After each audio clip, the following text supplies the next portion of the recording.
Hello guys, welcome to our channel. So matter in surrounding की last video के अंदर हमने किया था इवेपोरेशन के बारे में हमने डिस्कस किया था। इवेपोरेशन को बिल्कुल डिटेल से किया था। इवेपोरेशन क्या होता है, इवेपोरेशन के क्या रीज़न है, और जो इवेपोरेशन है उसमें कूलिंग क्यों होती है, वाई इवेपोरेशन कोज कूलिंग। और देन हमने उसके फैक्टर्स किए थे, 5 फैक्टर्स हमने उसके डिस्कस किए थे। क्लियर? ओके। उस 5 फैक्टर्स के अंदर सबसे फर्स्ट फैक्टर था हमने सरफेस एरिया। जितना ज़्यादा सरफेस एरिया होगा उतना ज़्यादा इवेपोरेशन। फिर हमने किया था टेम्परेचर। जितना ज़्यादा टेम्परेचर उतना ज़्यादा क्या होगा, इवेपोरेशन होगा। ह्यूमिडिटी, जितनी कम ह्यूमिडिटी होगी उतना इवेपोरेशन क्या होगा, ज़्यादा होगा। विंड स्पीड, जितनी स्पीड ज़्यादा होगी उतना इवेपोरेशन क्या होगा, ज़्यादा होगा। और लास्ट में था नेचर ऑफ लिक्विड, जिनका बॉइलिंग पॉइंट कम है तो उसका इवेपोरेशन क्या होगा, ज़्यादा होगा। फिर लास्ट वीडियो के अंदर मैंने आपको कुछ क्वेश्चन दिए थे कि कुछ क्वेश्चन थे लास्ट वीडियो के अंदर 7 क्वेश्चन थे, तो उसके अंदर 4th क्वेश्चन रह गया था। तो 4th क्वेश्चन मैंने अब लिख दिया है। Why does water kept in an earthen pot that is called मटका बिकम्स कूल्ड ड्यूरिंग समर। ये जो मटके के अंदर हम पानी रखते हैं कि वो कूल क्यों हो जाता है समर के अंदर। क्लियर? सो इन क्वेश्चंस को 1 बाय 1 डिस्कस करेंगे। क्लियर? और आपने मेरे को कमेंट करके बताना है कि आपके आउट ऑफ 7, एक क्वेश्चन तो खैर रह गया था, तो आपके क्वेश्चन 6 बनते हैं, कितने क्वेश्चन आपके करेक्ट हैं। क्लियर? ओके। सो सबसे पहले बात करें क्वेश्चन नंबर 1 की। 1 क्या है, difference between boiling and evaporation, कि बॉइलिंग और इवेपोरेशन के अंदर क्या डिफरेंस है। देखो, एक तरफ तो मैं लिख रहा हूं बॉइलिंग और एक तरफ मैं लिख रहा हूं इवेपोरेशन। देखो, बॉइलिंग का मतलब क्या है, जैसे अगर हम वाटर को बॉईल करेंगे तो वाटर बॉईल कहाँ होगा, 100 डिग्री सेल्सियस पे होगा, तब उसके वेपर बनेंगे। इवेपोरेशन का मतलब क्या है कि जो वाटर है, वाटर वेपर में कन्वर्ट हो जाएगा even below it's boiling point, below 100 degree Celsius पे भी वो वाटर वेपर के अंदर कन्वर्ट हो जाएगा। क्लियर? तो देखो, बॉइलिंग है, बॉइलिंग का कंसेप्ट आया, अगर हम उसको हीट करेंगे तभी तो बॉईल होगा, अपने आप तो कोई बॉईल नहीं होगा। जब हम उसको हीट करेंगे, हीटिंग देंगे उसको, तभी तो बॉईल होगा। और इवेपोरेशन क्या है, इवेपोरेशन अपने आप हो जाता है। इवेपोरेशन क्या होता है, वो एटमॉस्फेयर के ऊपर अकॉर्डिंग डिपेंड करता है, वो अपने आप हो जाता है। क्लियर? सो फर्स्ट जो मेजर डिफरेंस है वो क्या है, जो बॉइलिंग है, boiling occur when liquid is heated. Boiling तभी होगा जब हम लिक्विड को क्या करेंगे, हीट करेंगे। सेकंड रही बात इवेपोरेशन की, evaporation of liquid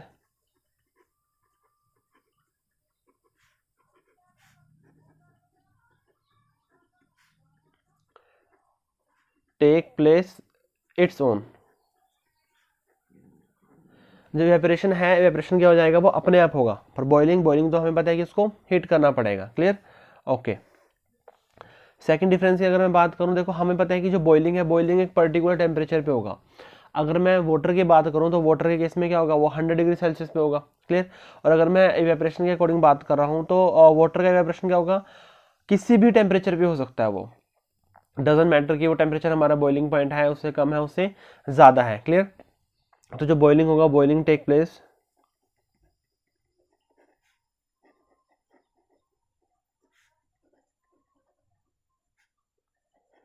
at a specific temperature, at a specific temperature known as boiling point. उसी स्पेसिफिक टेम्परेचर को हम क्या बोलते हैं, बॉइलिंग पॉइंट बोलते हैं। बट जो इवेपोरेशन है, evaporation can take place at any temperature.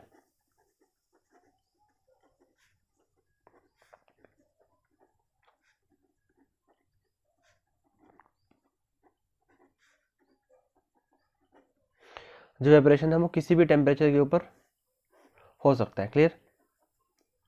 Third point की बात करें, देखो हमें पता है कि बॉइलिंग जब हम करते हैं तो उसके अंदर कोई भी कूलिंग नहीं होती। बट जैसे हम इवेपोरेशन करेंगे, इवेपोरेशन के अंदर क्या होगा, कूलिंग होगी। Evaporation always cause cooling. Clear? So यहाँ पे अगर no cooling is occur, no cooling is occur. अगर मैं इवेपोरेशन की बात करूं तो यहाँ पे क्या होगा, कूलिंग अकर, या फिर cooling caused by evaporation. Clear? Next जो पॉइंट है वो हमें पता है कि जो बॉइलिंग है, बॉइलिंग एक फास्ट प्रोसेस है। जैसे टेम्परेचर 100 डिग्री सेल्सियस पे आया, हमने उसको ओवर हीट दी, ओवर हीट देने पे क्या हो गया, जो हमारा जो लिक्विड था, लिक्विड कन्वर्ट कहाँ हो गया, वेपर में कन्वर्ट हो गया। क्लियर? पर जो इवेपोरेशन है, इवेपोरेशन एक स्लो प्रोसेस है, वो टाइम लेता है। ठीक है ना? वो डिपेंड करता है, और बाकी जो फैक्टर्स है, फैक्टर्स के ऊपर डिपेंड करता है, और फैक्टर्स से ही हम उसकी जो स्पीड है, स्पीड को इंक्रीज भी कर सकते हैं। क्लियर? बट फिर भी वो टाइम लेता है as compare to boiling.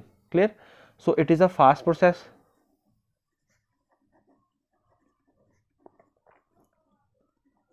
It is a fast process, और ये क्या होगा, इट इज़ अ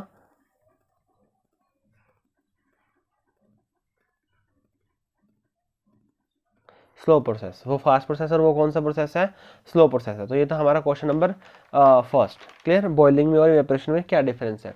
नेक्स्ट हम बात करते हैं क्वेश्चन नंबर सेकंड की। क्वेश्चन नंबर सेकंड के अंदर हमें क्या बोल रहा है, क्वेश्चन नंबर सेकंड के अंदर बोल रहा है why does a desert cooler cool better on a hot dry day. देखो होता क्या है कि जो हमारे डेजर्ट कूलर्स होते हैं वो क्या होता है कि जैसे अगर हमारा जो डे है वो बहुत ही हॉट और ड्राई है, ठीक है, तब तो वो बढ़िया काम करेंगे। बट जैसे ही थोड़ा जो उसके अंदर जो मॉइस्चर आ जाता है, अगर ह्यूमिडिटी ज़्यादा है एयर के अंदर, तब वो काम नहीं करेंगे। क्लियर, जैसे मानसून सीजन में तो वो डेजर्ट कूलर काम नहीं करते, बट जो अगर हॉट ड्राई डे है उसके अंदर वो बहुत अच्छा काम करते हैं। ऐसा क्यों होता है, देखो हम पता है कि जो हमारा डेजर्ट कूलर है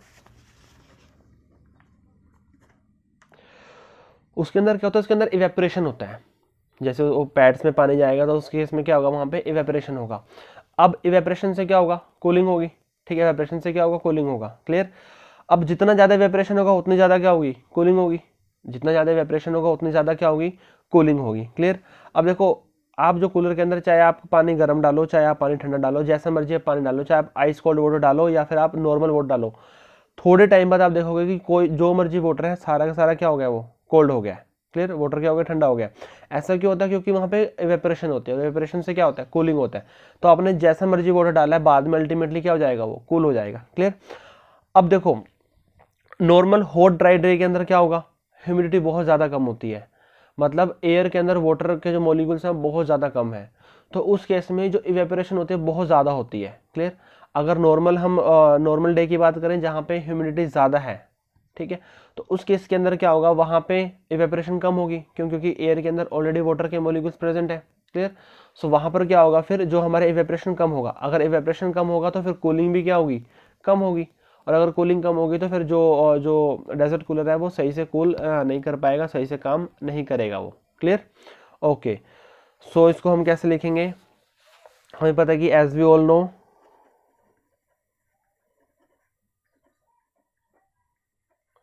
evaporation cause cooling.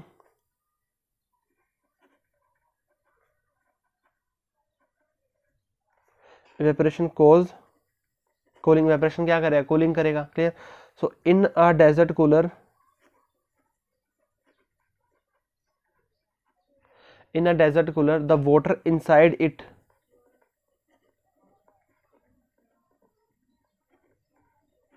in a desert cooler the water inside it is the water inside it is made to evaporate and cooling and cool the surrounding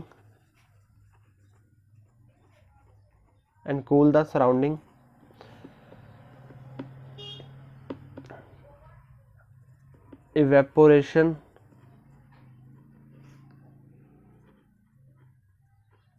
depend upon humidity on hot dry day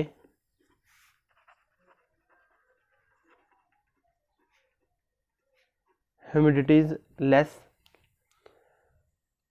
Clear, humidity is less and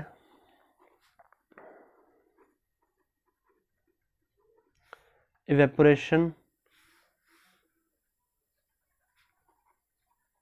is more.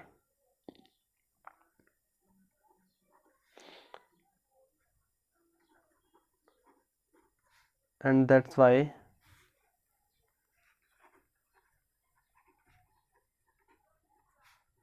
desert cooler cool better on a hot dry day. देखो as we all हमें पता है कि जो evaporation है, evaporation से क्या होता है, कूलिंग होती है। So in desert cooler the water inside it is made to evaporate. जो वाटर, जो डेजर्ट कूलर के अंदर जो पानी होता है वो क्या करता है, इवेपोरेशन करता है।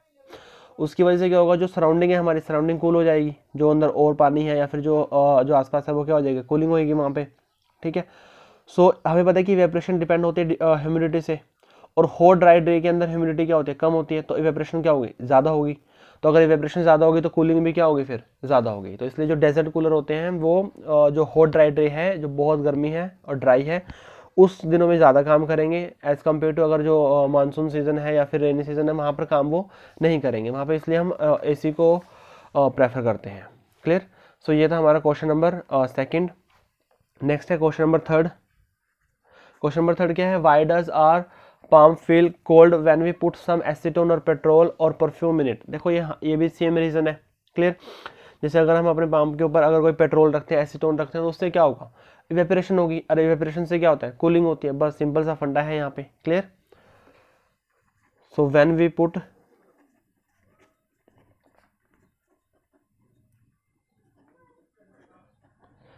some acetone, petrol or perfume on our palm,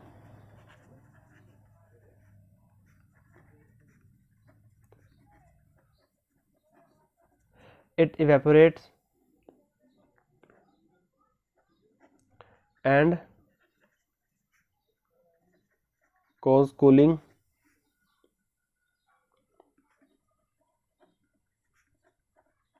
hence our palm feel cold। Clear. तो ये कि एसीटोन रखेंगे तो क्या होगा, वेपोरेट होगा। वेपोरेट से क्या होता है, कूलिंग होती है, और कूलिंग से क्या होगा, जो हमारा पाम है वो क्या हो जाएगा, कोल्ड हो जाएगा। क्लियर। ओके। नेक्स्ट है क्वेश्चन नंबर 4। ये क्वेश्चन नंबर 4 है, why does water kept in an earthen pot that is called मटका बिकम कूल ड्यूरिंग समर। देखो होता क्या है कि मैं इसको पहले आपको रीजन बता दूं। मटके के अंदर जो हम पानी रखते हैं, होता क्या है कि मटके के अंदर ना पोर्स होते हैं। क्लियर। क्योंकि मिट्टी से बना हुआ है तो उसके अंदर क्या है, पोर्स है। तो होता क्या है कि जो अंदर पानी है वो पोर्स के थ्रू बाहर आ जाता है। जो अंदर पानी है वो पोर्स के थ्रू क्या आ जाएगा, बाहर आ जाएगा। जैसे वो पोर्स के थ्रू बाहर आएगा, बाहर आने से क्या होगा, इवेपोरेशन होगा। बाहर आने से क्या होगा, वो इवेपोरेशन करेगा। और जैसे उसका इवेपोरेशन होगा, इवेपोरेशन से क्या होता है, कूलिंग होता है। इवेपोरेशन से क्या होता है, कूलिंग होता है। तो जैसे ही वो बाहर आके इवेपोरेट होगा तो उससे क्या होगा, जो मटका है पूरा का पूरा क्या हो जाएगा, वो कूल हो जाएगा वो। क्लियर। और उसके अंदर जो पानी है, जो पानी बचा हुआ है, वो क्या हो जाएगा, वो भी कूल डाउन हो जाएगा। क्लियर। अब ये मत सोचना कि सारा का सारा पानी इवेपोरेट हो गया, सारा का सारा हो जाएगा। हाँ, अगर कुछ टाइम तक हम उसको नहीं करेंगे तो वो पूरा का पूरा इवेपोरेट हो जाएगा। बट अगर हम नॉर्मल डे की बात करें तो इवेपोरेशन बहुत कम होता है as compare to whole bulk of water. Clear. So ये वही सिंपल उसका रीजन है। क्लियर। तो हम इसको कैसे लिखेंगे,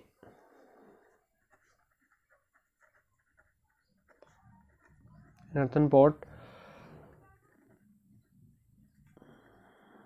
there are some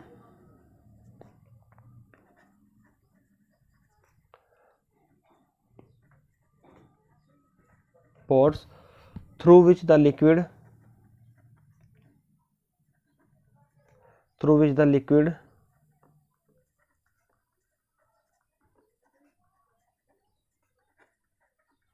inside the pot evaporates। Clear. और हमें पता है कि evaporation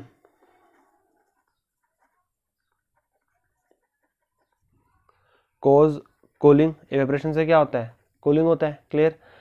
and make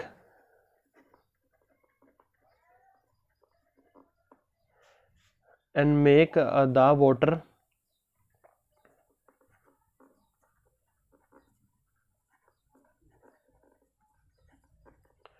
inside the pot cool. और क्या करेगा, जो हमारा वाटर है वो क्या हो जाएगा, कूल हो जाएगा। अब वही है कि अगर ये अपने हॉट और ड्राई डे है तो इवेपोरेशन ज़्यादा होगी तो कूलिंग भी क्या होगी, ज़्यादा होगी। तो जो मटका है वो भी सेम फंक्शन हो गया डेजर्ट कूलर की तरह। क्लियर। वही अगर नॉर्मल डे है तब भी इवेपोरेशन होती है वहाँ पे भी, ठीक है, तो वहाँ पे थोड़ी इवेपोरेशन कम होगी। तो इसलिए उसी के अकॉर्डिंग जो मटका है उसके अंदर पानी है वो भी इतना ठंडा नहीं होगा, नॉर्मल होगा वो भी। क्लियर। ओके। तो ये था हमारा question number 4।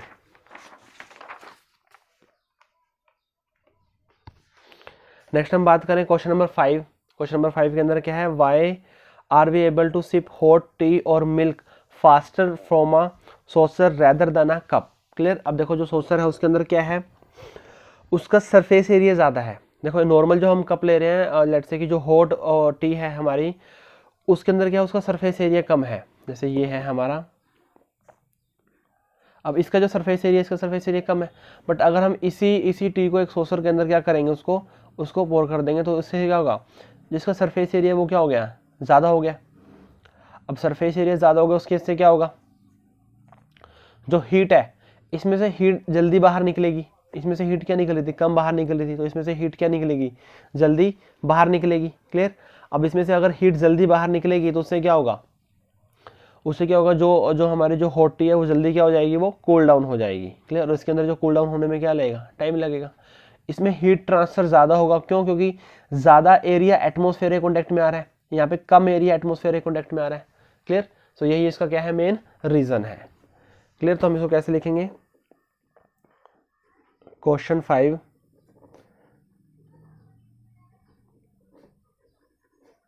as we all know,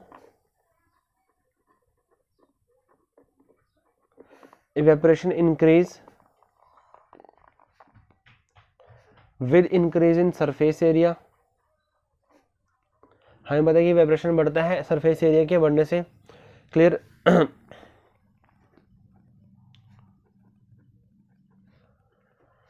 surface area of saucer is larger than cup, obviously जो सॉसर का सरफेस एरिया वो क्या है, कप से ज़्यादा है। क्लियर। दस hot T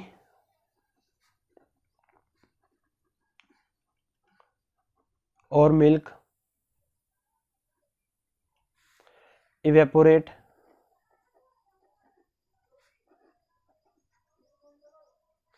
faster and cool faster in a saucer than in a cup। Clear. तो सॉसर के अंदर जो है वो हॉट टी और मिल्क क्या हो जाएगी, जल्दी कूल डाउन हो जाएंगे as compare to in cup. हमारा जो नेक्स्ट क्वेश्चन है, question number 6, what types of clothes should we wear in summer. देखो हमें पता है कि जो समर के अंदर हम प्रेफर करते हैं कॉटन की क्लोथ्स। ऐसा क्यों होता है, देखो हमें पता है कि जो कॉटन है, पहले मैं आपको इसका रीज़न बता दूं। कॉटन के केस में क्या होता है कि हमें पता है कि कॉटन बहुत अच्छा एब्जॉर्बर है। कैसे, लेट्स से कि अगर आपके पास जो कॉटन है, अगर आप कॉटन को नॉर्मल वाटर में डिप करोगे तो क्या होगा, जो वाटर है, वाटर के मॉलिक्यूल्स कहाँ जाएंगे, कॉटन में आ जाएंगे। तो कॉटन ने क्या किया, वाटर के मॉलिक्यूल्स को एब्जॉर्ब कर लिया। कॉटन ने क्या किया, वाटर के मॉलिक्यूल्स को एब्जॉर्ब कर लिया। ठीक है। वही सेम रीज़न है कि अगर हम कॉटन के जो क्लॉथ्स है अगर वो वेयर करेंगे, उस केस में क्या होगा, जैसे जो भी जो हमारा स्वेट है, सो कॉटन के क्लॉथ्स उसको क्या कर लेंगे, एब्जॉर्ब कर लेंगे। कॉटन के क्लॉथ उसको क्या करेंगे, एब्जॉर्ब कर लेंगे। ठीक है। अब जैसे कॉटन के क्लॉथ उसको एब्जॉर्ब कर लेंगे, एब्जॉर्ब करने के बाद क्या होगा, उसको इवेपोरेट कर देंगे एटमॉस्फेयर में। ठीक है। अब जैसे उसको एब्जॉर्ब करेंगे, बाद में उसको इवेपोरेट करेंगे, और इवेपोरेट करने से क्या होगा, कूलिंग होगी। तो उससे क्या होगा, जो हमारी बॉडी है, हमारी बॉडी कूल फील करेंगे वहाँ पे। क्लियर। सो यही रीज़न है कि जो समर के अंदर हम कॉटन के क्लॉथ्स प्रेफर करते हैं।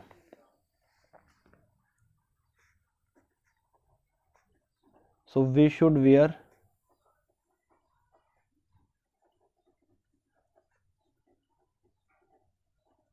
cotton clothes in summer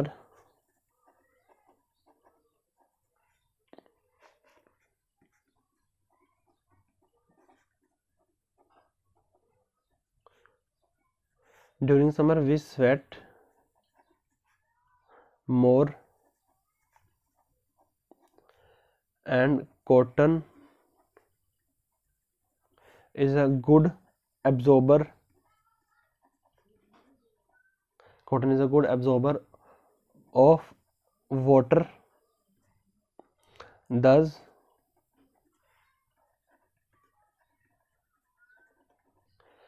it absorbs sweat from our body and evaporates thus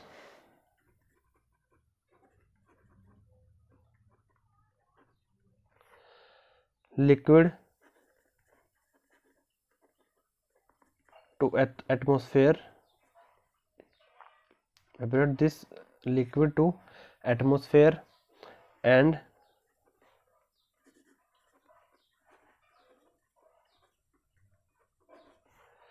making the body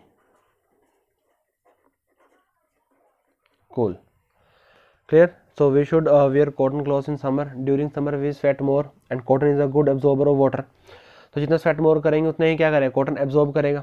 this it does it absorb sweat from our body and evaporate this liquid to atmosphere. तो जैसे sweat को हमारी body से क्या करेगा, वो absorb करेगा, तो उसको एवेपोरेट कर देगा कहाँ पे, एटमोसफेयर में, और उससे क्या होगा, जो हमारी बॉडी है वो कोल फिल करेगी. क्लियर. तो ये था हमारा क्वेश्चन नंबर 6. नेक्स्ट बात करते हैं क्वेश्चन नंबर 7 की. क्वेश्चन नंबर क्या है कि why do we see water droplets on an outer surface of a glass containing ice cold water. ठीक है. अब देखो हमें पता है कि जैसे हम समर के अंदर क्या करते हैं, नॉर्मल हमने ग्लास का वाटर लिया, ग्लास ऑफ वाटर, इसके अंदर हमने आइस कोल्ड वाटर डाल दिया. नॉर्मल हमने गिलास लिया, उसके अंदर हमने आइस कोल्ड वाटर को प्लेस कर दिया. ठीक है. अब देखो कुछ टाइम बाद, कुछ टाइम भी, इतना ज़्यादा टाइम भी नहीं, विद इन 1 और 2 मिनट्स होगा कि जो ग्लास के बाहर है कि यहाँ पे वाटर के ड्रॉपलेट्स आ जाएंगे. ग्लास के बाहर क्या होगा, वाटर के ड्रॉपलेट्स आ जाएंगे. तो कह रहे हैं कि ऐसा क्यों होता है. देखो हमें पता है होता क्या है कि जैसे ये ग्लास है हमारा, और ये नॉर्मल एटमॉस्फेयर के अंदर गैसेस है, एयर है यहाँ पे. ठीक है. और हमें इतना भी पता है कि जो एयर है, एयर के अंदर क्या होता है, वाटर के मॉलिक्यूल्स होते हैं. एयर के अंदर क्या होता है, वाटर के मॉलिक्यूल्स होते हैं. क्लियर. अब जैसे ही वो इस ग्लास के अंदर हम आइस कोल्ड वाटर डालेंगे, आइस कोल्ड वाटर डालने से क्या होगा, यहाँ पे टेम्परेचर कम है, यहाँ पे क्या है, टेम्परेचर कम है, और बाहर टेम्परेचर क्या था, ज़्यादा था. यहाँ पे टेम्परेचर कम है, बाहर टेम्परेचर क्या था, ज़्यादा था. अब जो एयर ग्लास के कांटेक्ट में आएंगी, ग्लास के आसपास आएगी, जो एयर ग्लास के आसपास आएंगी, तो उसके अंदर क्या होगा, उसके अंदर जो वाटर के वेपर्स हैं, उसके अंदर जो वाटर के वेपर्स हैं वो लिक्विड स्टेट में कन्वर्ट हो जाएंगे. क्यों? क्योंकि यहाँ पे टेम्परेचर क्या है, कम है, क्योंकि यहाँ पे हमारा आइस कोल्ड वाटर है. ठीक है. तो जो हमारी एयर के अंदर जो वाटर है, वाटर के वेपर्स हैं, वो लिक्विड स्टेट में कन्वर्ट हो जाएंगे और ग्लास के ऊपर आ जाएंगे वो. क्लियर. सो इसी की वजह से जो ग्लास है उसके बाहर क्या हो जाता है, वो जो हमारे वाटर के ड्रॉपलेट्स आ जाते हैं. क्लियर. सो हम कैसे लिखेंगे question number 7. So when we take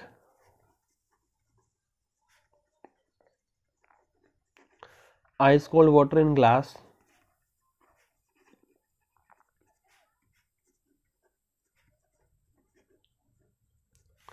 the water vapor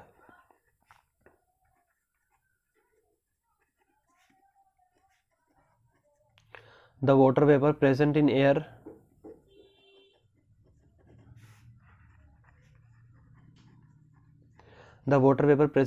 coming in contact with the liquid glass, with the cold glass of water and get converted into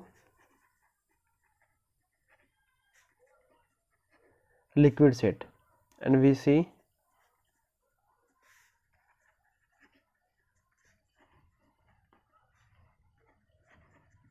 water droplets on the